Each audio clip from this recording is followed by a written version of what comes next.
Causes leading up to the American Revolution. Navigation Acts of 1660 to 1663. All goods, imports, and exports were required to be sent to England before entering the colonies or being shipped to other countries. This law led to the smuggling of goods by colonies to avoid losing money. The French and Indian War of 1754 to 1763. The French were fighting against the Iroquois Indians who teamed up with Britain. The British wanted more land to colonize, and when the French lost the war, they lost all their land in North America. This map shows the French and Indian War. The French claimed the blue, British claimed the red, and Spanish claimed the yellow. This was a result of the Navigation Acts. End of salutary neglect. The British decided to tighten their hold on the colonies by taking more control and sending troops to the colonies in order to protect their land. Colonists found this offensive since they felt they could take care of themselves. Treaty of Paris, 1763. The signing of this treaty formally ended the French and Indian War. The French lost their Canadian land claims as well as the land west of the Mississippi River. Spain now gained the land west of the Mississippi River, while England gained the French land in Canada. The Proclamation Line of 1763. Colonists could not settle on the west side of the Appalachian Mountains. Colonists got angry and ventured to overturn the Appalachian Mountains anyway. This was a result of the French and Indian War. Taxes. No taxation without representation. James Otis. King George III appointed Prime Minister George Grenville to gain more control over colonies. Some acts of this would be the Sugar Act of 1764, the Currency Act of 1764, the Quartering Act of 1765, the Stamp Act of 1765, and the Tea Act of 1765. These are some political cartoons expressing the taxes and how the colonists felt about them.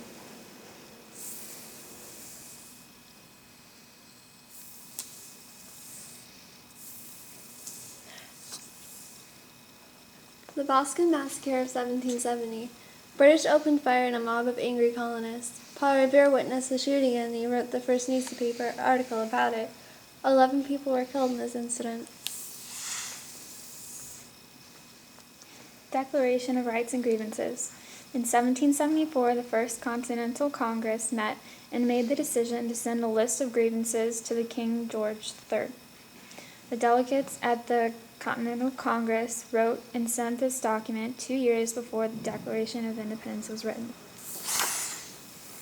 This is a political cartoon expressing the Declaration of Rights and Grievances. Join or die. Virtual representation versus actual representation. Colonists wanted to be represented in Parliament. King George III defended his government, claiming that the colonists were represented by virtual representation and didn't need actual representation. Common Sense, a pamphlet written by Thomas Paine in 1776, influenced colonists to lean away from Britain and begin thinking about independence. George Washington made his troops read it in order to boost morale, since their morale was fairly low. Thomas Paine. Thomas wrote Common Sense. He influenced numerous people among the nation to make a move for independence. Sons of Liberty. Underground Resistance Corps. Foundation of the British Resistance. Samuel Adams, Patrick Henry, John Hancock, James Otis, Paul Revere, and Dr. Joseph Warren. Samuel Adams, one of the founders of the United States, was part of Sons of Liberty, known as the father of American independence. Patrick Henry. He gave a speech called Give Me Liberty or Give Me Death. He gave the speech fighting for independence to the House of Burgesses. The Declaration of Independence, July 4, 1776. The formal document declaring that the 13 colonies no longer see themselves as part of the British Empire, but as independent states.